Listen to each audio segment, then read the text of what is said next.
Have you ever sat in that heavy silence at a family dinner? Here on Watchers of the Tomb, we retell those moments, honest, everyday, sometimes controversial. Every story is a mirror. Subscribe, join the conversation, and maybe find a little healing. The wind off the Pacific came in cold and salted needling skin, leaving a film on the polished rails and the bronze plaques. Staff Sergeant Mason Cole walked the ceremonial mat at Fort Rosecrans as if the ocean itself had set his pace. 21 measured steps, a stillness that felt engineered. 21 heartbeats held in his chest. The rifle lay along his shoulder weight, honest, wood-oiled metal bright. His buttons threw back thin light like coins at the bottom of a tide pool. Behind the rope line, a scattering of visitors shifted their weight and lowered their voices without being told. A high school choir in navy sweaters clustered near a stone column, their teacher, Evelyn Park, counting silently with her fingers training their breath to be one body. A retired sailor, Harlan Chief Ortega, stood with his cap tucked under an elbow, a slim tin of challenge coins in his palm. A delivery van idled crooked at the access lane. Raymond Chu wrestled a wreath from the back, his breath fogging the ribbon catching a gust and snapping like a sail. Maya Ortiz tracked the scene through a camera the size of a deck of cards. The red light, REC, stared unblinking from the corner. Wind combed her hair across her mouth.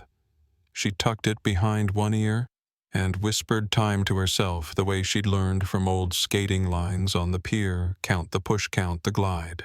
On the bluff below, a sign marked "No Drones" rattled against its post. Somewhere to the south, a gull skated the air and barked once.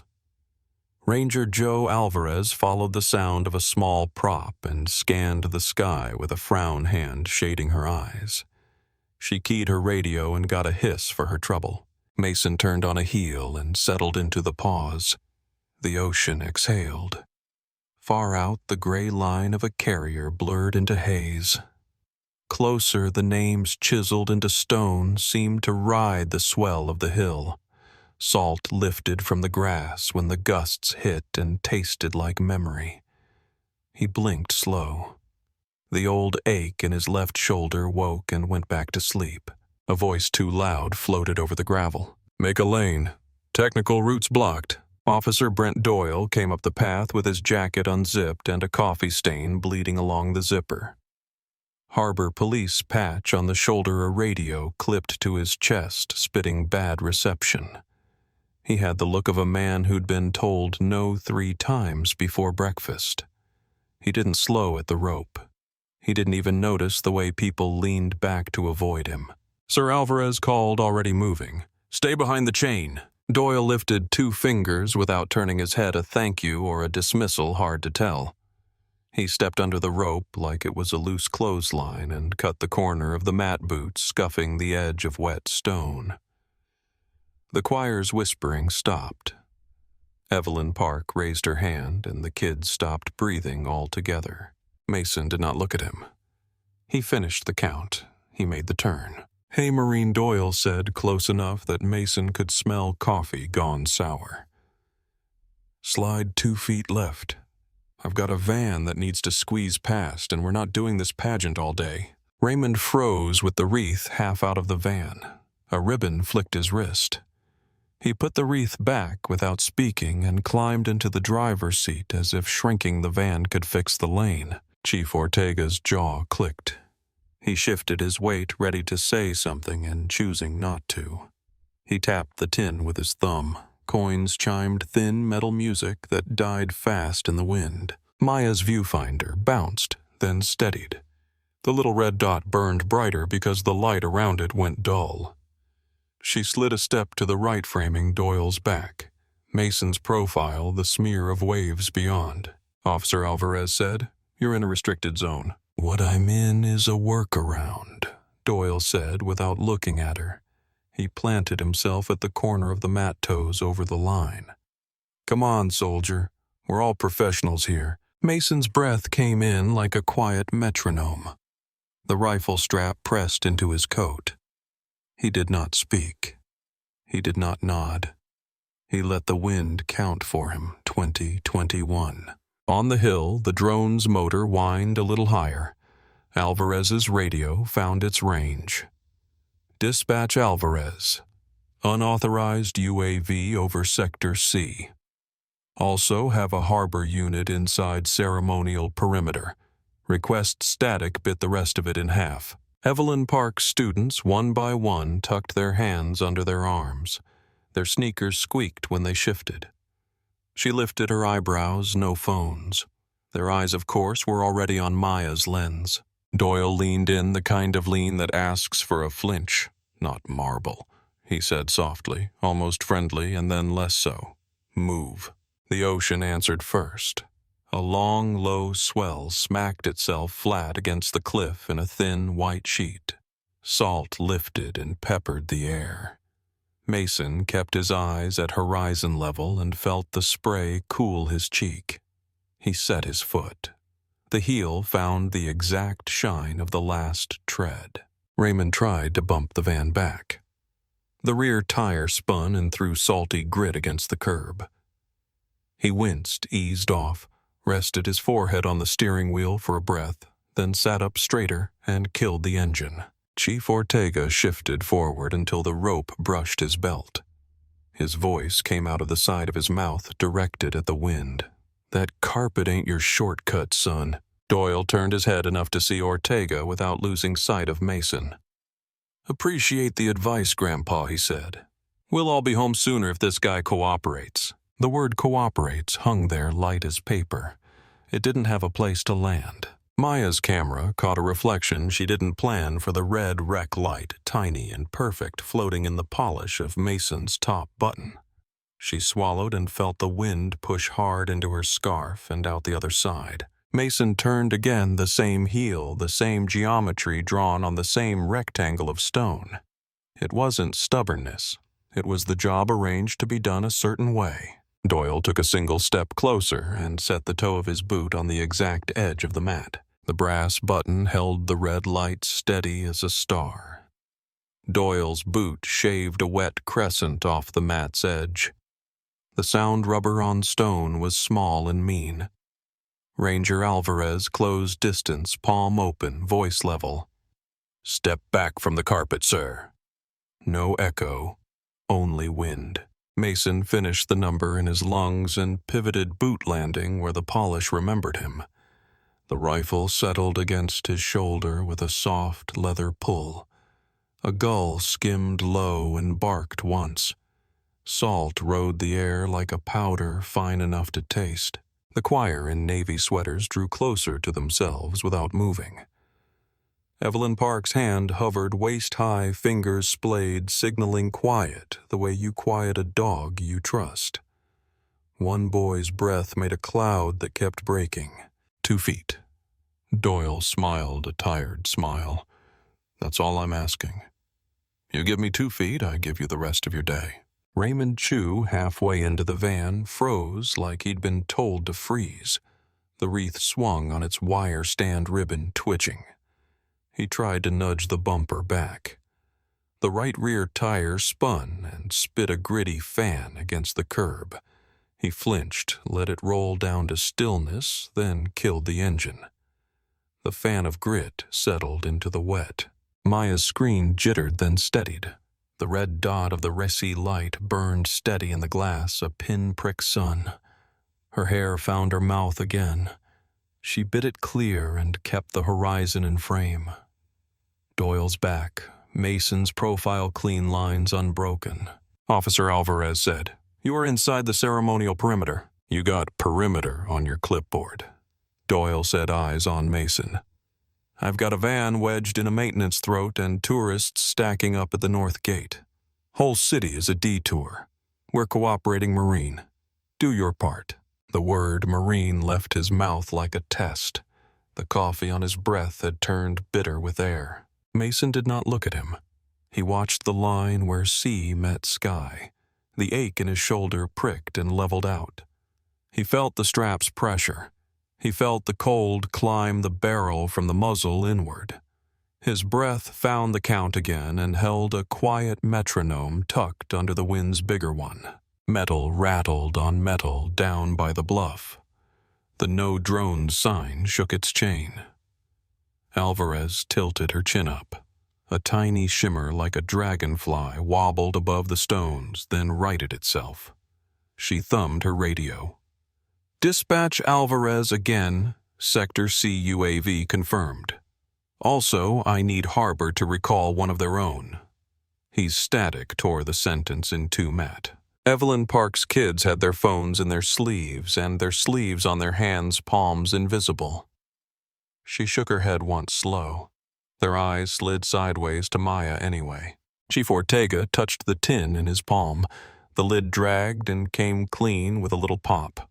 Coins shifted. The sound wandered a step and died in the wind. He kept his cap tucked and his mouth closed. Doyle crooked a finger at Mason's breast pocket as if he might straighten a wrinkle, then let the finger hang in the air between them. "No one's filming a refusal," he said loud enough for the rope line. "We're filming a stall." No one answered him, even the gull shut up. Mason moved. Not away. He set a heel and took the measure back down the mat. Somewhere in that turn, a gust punched the hill from the channel. The wire stand that held the wreath rocked hard, then harder. Raymond grabbed too slow and cursed under his breath. The whole arc of pine and ribbon tipped on one leg. Without breaking stride, Mason's left hand slid palm shell against sling, the rifle's weight angled just enough that the butt skimmed the stand. A whisper of contact corrected the tilt. The wreath settled. The ribbon spun a slow loop and fell. Mason's hand returned to the sling. The step landed exactly where the polish said it should. Maya's mouth parted. The REC dot trembled with her hands and then steadied. She didn't know she'd breathed until condensation touched the screen and was gone. Doyle's laugh had no heat in it. "Parlor trick." He slid half a step deeper, his toe now a full inch on the mat, the edge of wet stone darkening his boot. "Don't make me put hands on you, man. I don't need the paperwork." Alvarez's voice thinned to wire. "Officer Doyle, step off now." He was not listening to her. He leaned closer to Mason until his jacket zipper brushed Mason's sleeve. "We're done playing pretty. Move." Chief Ortega spoke to the rope. "Back away, son." "Sir, not now," Doyle said without looking away. He angled his patched shoulder toward Ortega like a door almost shut, then squared back to Mason. The drone whined higher, drifted corrected. A pin of sun found the polished button at Mason's chest. The brass held it. Maya saw the dot of red float dead center inside that bright circle and felt her pulse match it by accident. Evelyn Park's boys stood taller, as if height could help them see. One girl tugged a friend's sleeve. The friend didn't blink. Raymond eased his door shut with both hands. The click sounded fragile in the open. He stood behind the van as if the van could be a shield. Doyle's radio fought the wind, spitting fragments. "Reroute. North Gate. Unit 3 hold." He touched it to quiet the noise and, with his other hand, brought a knuckle up under Mason's insignia, a place where a touch would mean something and stop short by the width of a fingernail. A bead of water from the rain that wasn't rain sat on the glove between them, a tiny lens showing the sky upside down. Mason did not blink. He did not shift weight. He let the ocean do the talking for both of them, and the ocean spoke in spray and a long white hiss. Doyle smiled again, a little too many teeth this time. "Not marble," he repeated softer. "Not sacred, just standing." He lifted his hand. The gull's shadow crossed both of them and went long. The choir inhaled together by habit. The red light hung in the brass like a coal. The wind bucked and slid. Doyle's palm began to fall. A short, clean crack.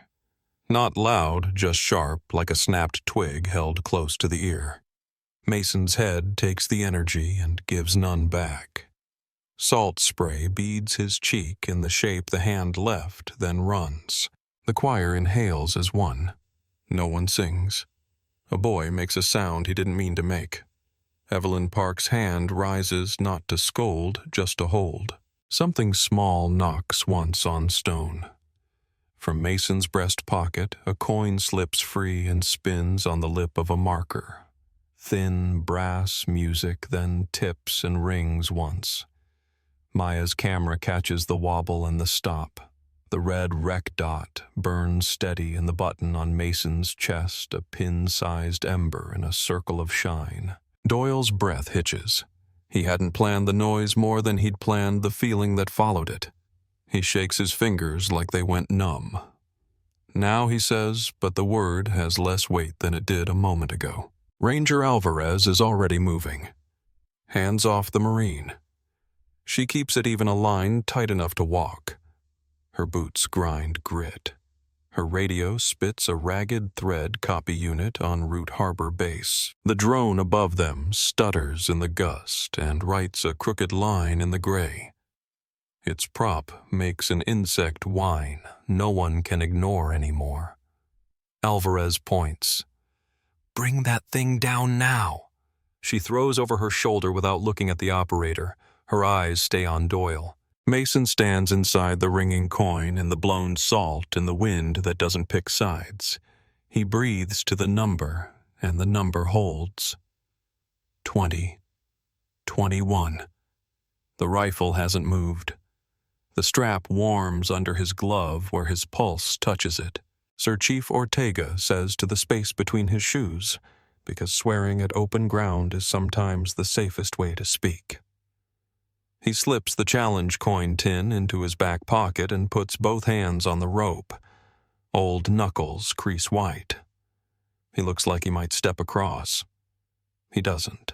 Raymond Chu takes a half step from the van and then takes it back. The wreath sways, recovers. He whispers an apology to the air to nobody. Doyle tries on a smile and finds the fit wrong. It was nothing, he says. A signal. "Move your feet, Marine." He reaches for the sling at Mason's shoulder and pinches the webbing like he means to drag him a child's distance. "Don't," Alvarez says. The word clicks like a safety. Mason's footing is already there, heel polished by heel the mat remembering him. He doesn't flinch. The bay gives him a cold kiss, and the ache in his left shoulder lights and cools, lights and cools. He counts inside the cool 2, 3, 4. Maya's frame shivers and then calms. Her heart runs too fast. The camera doesn't care. The red dot in the brass stares back at her like an eye that will not blink. She pinches the focus and sees the print rising on Mason's cheek, not red the color of wet stone. She hears Evelyn Park's breath, not Doyle's. She has to remind herself to move her feet. Officer Doyle Alvarez says, "Step away from the mat now." The way she stands gives the sentence a place to live. She is 5 feet away, shoulder square, belt light. Her palm is open. The harbor patch on Doyle's jacket looks louder than it did 10 minutes ago. A gull drops through the pocket of air over the cliff and skates out. The drone sways toward it, corrects too late, jerks, recovers. A kid at the rope whispers, "Whoa," and his mother squeezes his sleeve. Doyle leans so close now, his zipper taps Mason's sleeve again. "Not marble," he says. Softer, like somebody telling a secret that won't matter in a minute. He pulls at the sling. Mason shifts pressure through his boots. The movement is a hinge housed inside stillness. The sling refuses to give. The mat does not creak. The rifle keeps its angle the way a picture frame keeps its picture.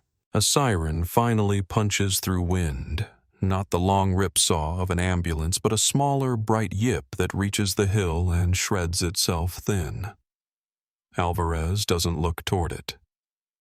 "Sir," she repeats, and the "sir" is not a courtesy. "Release the strap." Doyle hears the siren and decides to pretend it's far. He keeps 2 fingers on the webbing and adds a third, a test of flesh versus fabric. "Cooperate," he says. That's the word of the day.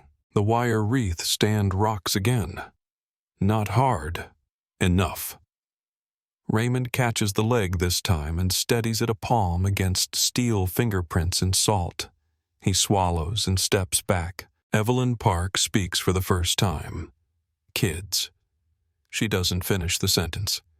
They know it's about hands and eyes and how to be where you are. The sweaters gather more closely by instinct. Chief Ortega moves 2 inches forward. The rope taps his belt buckle. He looks right at Doyle now. "Step off," he says in a tone that would have cleared a deck and tied a line. Doyle's jaw twitches. "Sir, you need to—" "Back." Ortega doesn't raise his voice. He doesn't have to. Maya hears her own pulse in her ears, loud as the drone. She angles left, giving herself an edge of C and an edge of Matt, and enough of Doyle that there will be no question later. The red dot inside the brass stays a constant star. Mason completes the count and turns. In that turn, the contact breaks. Doyle's fingers slide off the sling and catch nothing. He stumbles an inch because physics doesn't care about rank. He recovers and burns at the feel of it. His hand lifts the way it lifted a moment ago, the way it knows now, faster. Alvarez's arm is already between them, elbow bent, forearm, a bar that pushes wind more than flesh. "No," she says to the moving hand, not the man. Doyle freezes not because of her voice, but because he sees his hand and how it looks. His fingers open and close without touching anything. He lowers them, but not far enough to mean apology. The siren yips again closer, then cuts out. Tires thump a seam at the top of the drive. The drone dips and catches. The no drones sign saws its chain. Mason holds the end of the pause. 21 sits clean in his lungs. He faces the ocean. The salt on his cheek dries to a line you could draw with a pencil. Alvarez angles her body to box Doyle away from the mat without giving him a wall to push through. "You're done here," she says. "Now step back to the rope." He looks at her like she just took something from him he thought was his. He glances at the line of visitors, at Ortega's steady face, at the kids in navy, at Maya's camera, which does not blink. The coffee at his zipper has gone from stain to shape. His radio cracks. Unit 3 hold perimeter. Base security, a hum 2 mics.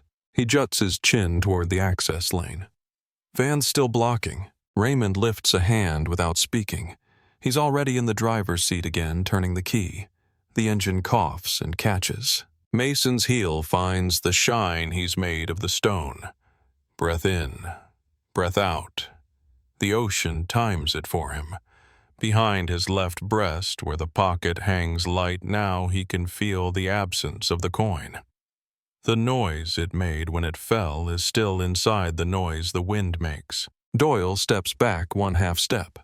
The mat is clear of his boot. He isn't finished being angry, but he has to move his body somewhere. He picks up the radio answers. Nothing lowers it. The drone flutters left. Alvarez watches it without moving her head. The choir stands so still their sweaters could be a new kind of stone. Evelyn Park lowers her hand. A girl has tears on her face without knowing when they started. She rubs them in with the heel of her palm and looks annoyed at herself. The wreath shivers and settles. The van idles. The gull wheels once and disappears beyond the cliff's edge. Maya exhales and only then hears the siren's short reply bounce off the columbarium wall. One sharp bark boot rubber over asphalt doors opening in a hurry and then quiet. Boots took the quiet and folded it. 2 vehicles nudged the curb at the top of the lane, one white with a blue naval base police crest, one olive MP truck with a bar of lights asleep. Doors thumped a clipped chorus. A smell of wet canvas and graphite slid down the hill before the rain itself arrived. Major Sasha Reed came first cover, tucked under an elbow, hair braided tight. MP Brass caught a skiff of light and let it go. She didn't raise her voice. She didn't need to. "Ranger," she said to Alvarez as if they'd met already. "We've got it." Then to Doyle as if measuring distance with a ruler officer.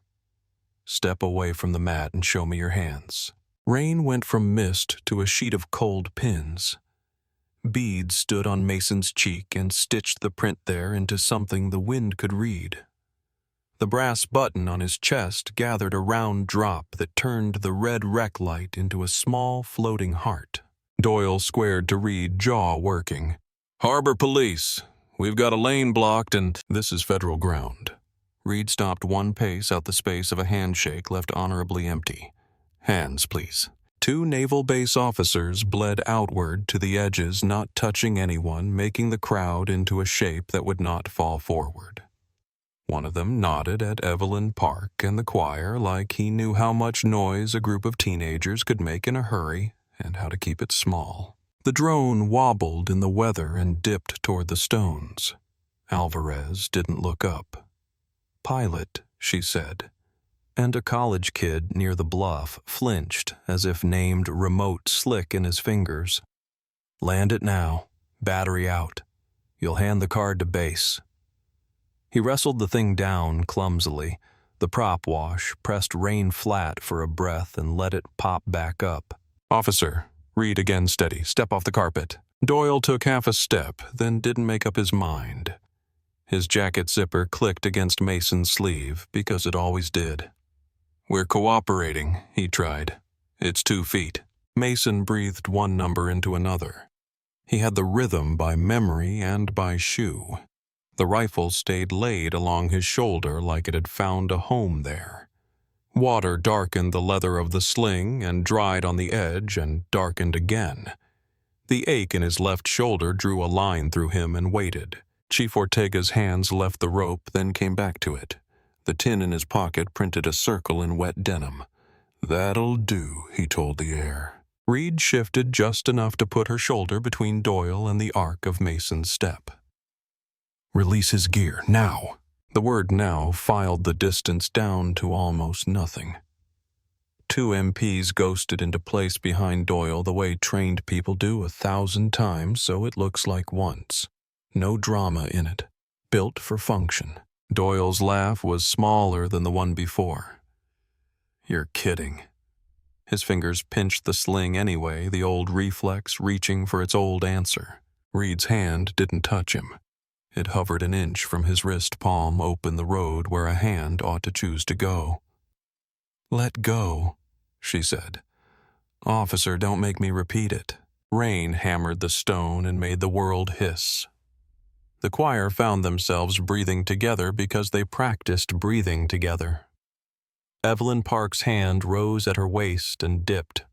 The kids understood the dip meant quiet with weight. Raymond Chu eased the van back an inch, then another tire's wet no spin this time. The wreath stand quivered, gathered itself, stood. Doyle looked at Reed's hand and then at the faces past the rope Ortega set as an iron cleat. Maya's lens drinking him in. Alvarez a right angle of patience. He let go, or his fingers forgot to hold on. Either way, the sling was free. "Good," Reed said, and the word sounded like a door eased shut before wind could slam it. "Turn around. Hands behind you. Come on." Doyle's voice jumped 2 notes and landed wrong. It was a tap. We're on record." Reed didn't move her eyes to the camera, but she didn't have to. "Hands." Doyle's radio crackled. "Unit 3, hold base units on." He chewed once on a choice, then put both hands back where they belonged. Cold rain made the plastic cuffs shine as the MP behind him drew them out. The click was tidy. A second click finished the sentence. Maya's red dot deepened inside the brass, a coal under glass. She adjusted nothing. The camera drank rain and didn't complain. Alvarez exhaled like she'd been holding herself under a wave. "You're detained, officer," she said, voice even enough to build on. "For everyone's safety." Doyle rolled one shoulder as if to shrug the cuffs off and found that his body had become a fact. He looked at Mason for the first time as if expecting a look back. Mason didn't give him one. He took a step. The 21st turned, found the shine again, found the breath again. The mat held him. The ocean kept beating itself flat and standing back up. Reed angled, careful of the ceremonial rectangle. "Staff Sergeant," she said, not loud, not for the rope line. "Status." "Fit for duty," Mason said. His voice came from somewhere under the rain and went nowhere else. The ache in his shoulder burned clean and settled. The word duty didn't swell, it just sat where it belonged. Reed nodded once. She touched 2 fingers to the brim of the cover still tucked under her arm, the smallest courtesy given in passing. "Then to Alvarez secure witnesses. We'll take custody." Alvarez keyed her radio, already talking names and positions like commas. One base officer stepped to the drone kid, hand out. The kid surrendered the card between finger and thumb like an offering, eyes big mouth, a flat line. Someone in the choir made a sound that wasn't singing, a wet hiccup. Evelyn Park lifted her hand and drew it through the air as if to saucer water from a spill.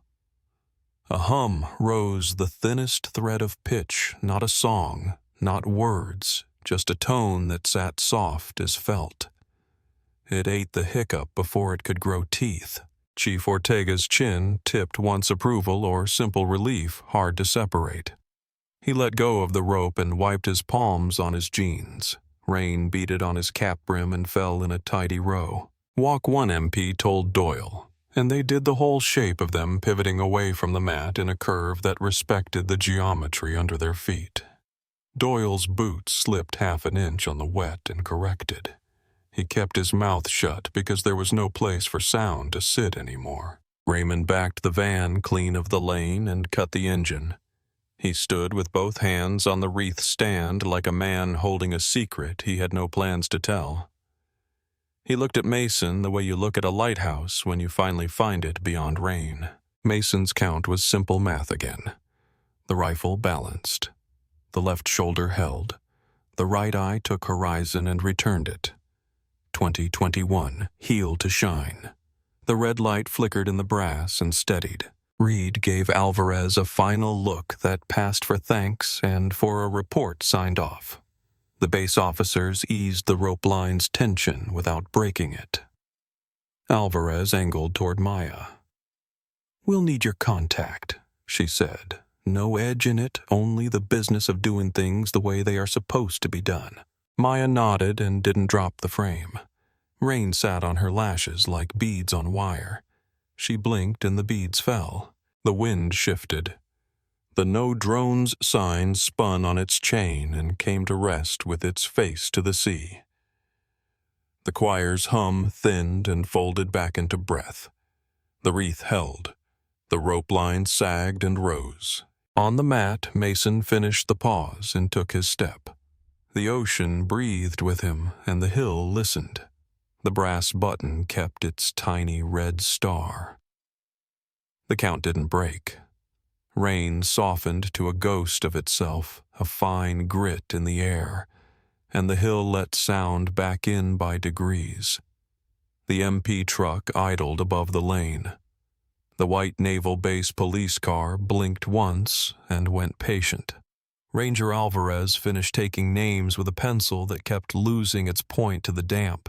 She licked the tip and made one more line true. On the mat, Mason closed, the pause stepped, drew the rectangle again. The rifle rode his shoulder like it had learned his bones. Water ran off the brim of his cover and stitched a line along his jaw, a cold thread through warmer skin. The salt left a taste you couldn't call sweet or bitter. Just there. Evelyn Park gave her quiet signal and folded the choir outward by inches.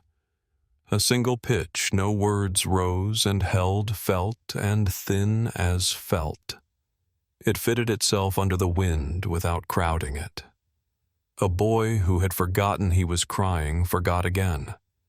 The sound found something level inside him and set it there. Raymond Chu, both palms on the wreath stand, measured his breath against Mason's steps.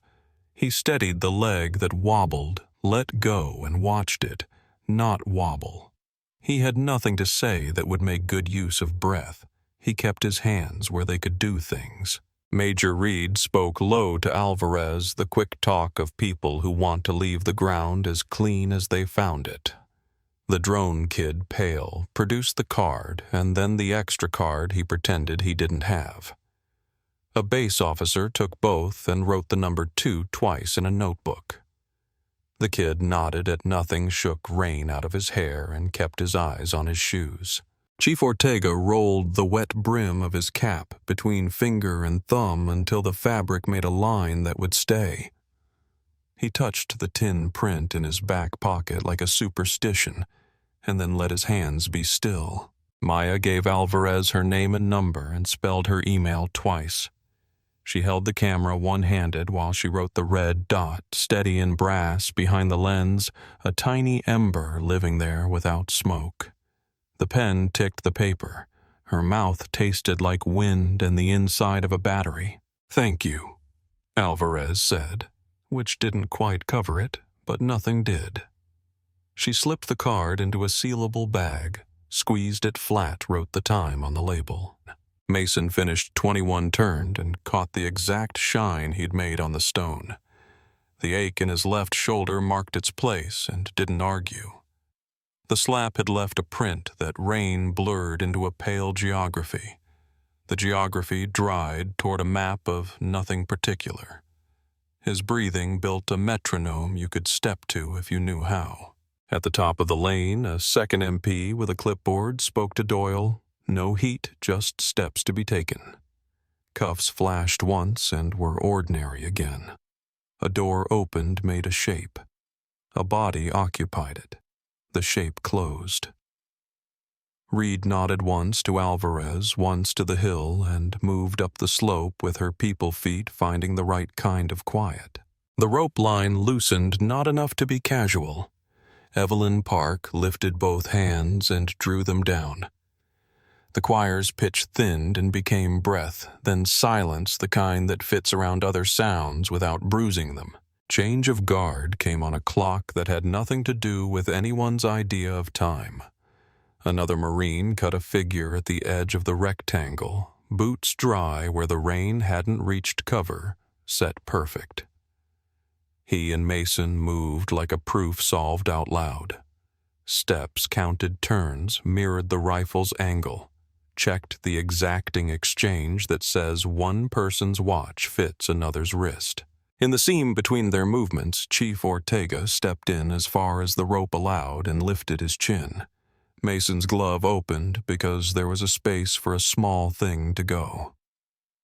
Ortega set a coin in it, the heavy snap of brass upon leather, and left his hand there a heartbeat longer than the coin needed.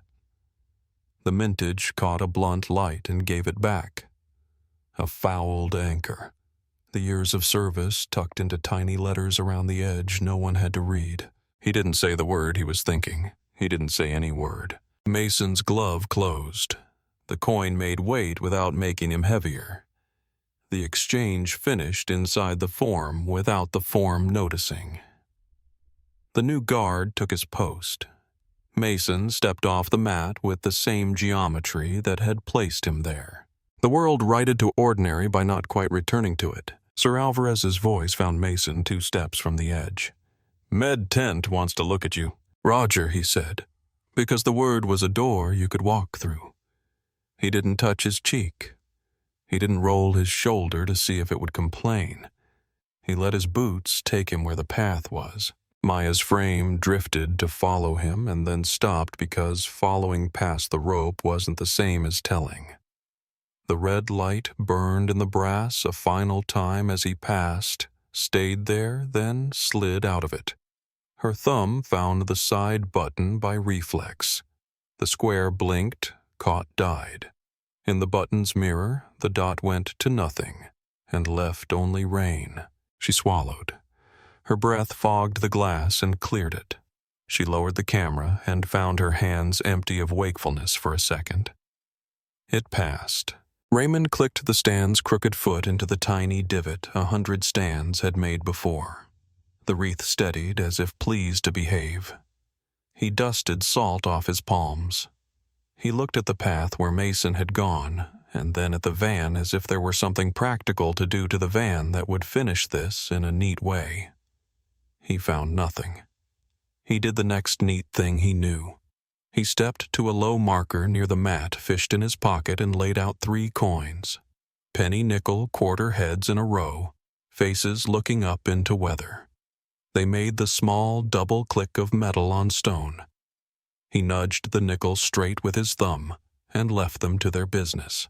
The choir shifted like a herd that had remembered it had feet. Evelyn Park counted them out by 2s and 3s and turned them toward the path in a long, soft curve. One girl glanced back at the mat and then pretended she hadn't. The boy who had made a sound earlier dragged his sleeve across his face and then adjusted his hood as if that had been the point. Their sneakers whispered. Chief Ortega lifted his cap, set it square, and moved along the rope with the weather in his jacket. He stopped at Maya's elbow. "You get it?" he asked, meaning everything and not on purpose. "I got it," Maya said.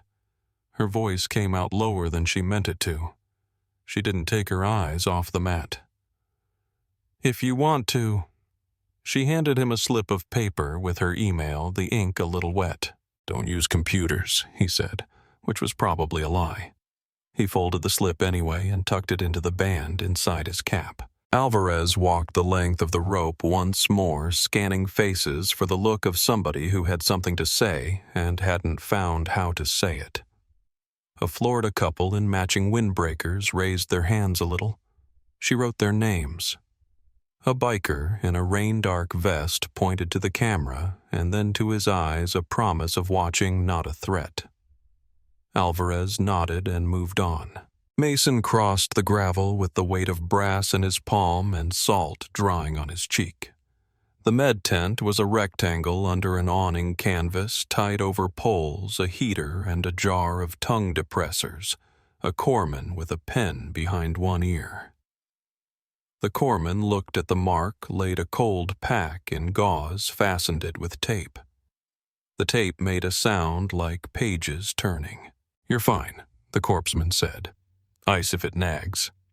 He didn't ask, and Mason didn't volunteer. There were things that belonged to the room and things that didn't. Outside rain totaled up to mist again. The ocean found itself the same as before, and different. The hill let the smaller noises back in a van door, easing shut the tick of heat, leaving an engine gulls arguing about nothing. The rope line stayed up not as a wall, but as a way of agreeing. Mason stepped from the tent and took the long route around so his boots would find dry stone where they could. The brass coin touched the inside of his glove at every stride and made a time of its own. The 3 coins on the low marker held their place like a little parade that didn't need to move. The wreath leaned the right amount. The no drones sign faced the sea and did not rattle. He walked the edge of the cemetery to where the bluff gave the ocean the last word. Spray plumed at the base of the cliff and fell back into the gray it had left. He stood with it long enough that the sting in his cheek became air. He slipped the coin from Ortega into the small pocket stitched inside the glove, a place that remembered weight, and pressed the seam flat with his thumb. Back up the path, the new guard's count touched the same numbers he'd left, and the steps repeated the shapes he'd drawn. The match shone where it was supposed to shine. The rifle's angle held. The button on the chest caught nothing but sky, the red star gone unnoticed because the thing that had made it red was sleeping. Mason breathed once with the ocean and once against it and found the count lining up whether he meant it to or not. He turned from the bluff and set his boots on the track that led toward the lane and then past it. The hill made room for him. The weather shook itself off his shoulders. Salt laid down in the air like dust that didn't want to settle and finally did. He passed the marker with the 3 coins and did not touch them. He passed the wreath, and the choir now dispersed into ordinary voices. He passed Ranger Alvarez, who was closing a notebook and putting her pencil away. She nodded. He nodded back. Major Reed's truck had already turned the corner at the top and become any olive truck. At the rope, Chief Ortega leaned a knuckle into the knot, testing it, and then released it, satisfied. He didn't call out. He watched Mason's back a moment and then watched the mat. Maya lifted the camera again out of habit and found her thumb brushing the button. She stopped it before it lit.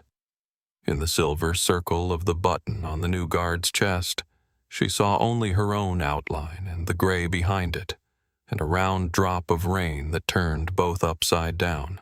The wind rolled through once full and salt and made everything on the hill nod the same small nod at nothing in particular. The count on the mat went on. The breath matched it. The brass held whatever light there was and gave it back in pieces. Thank you so much for listening to today's story. If this story resonated with you or made you reflect, I'd love to hear your thoughts, so feel free to share them in the comments below. And don't forget to like, subscribe, and hit the notification bell so you won't miss the next story.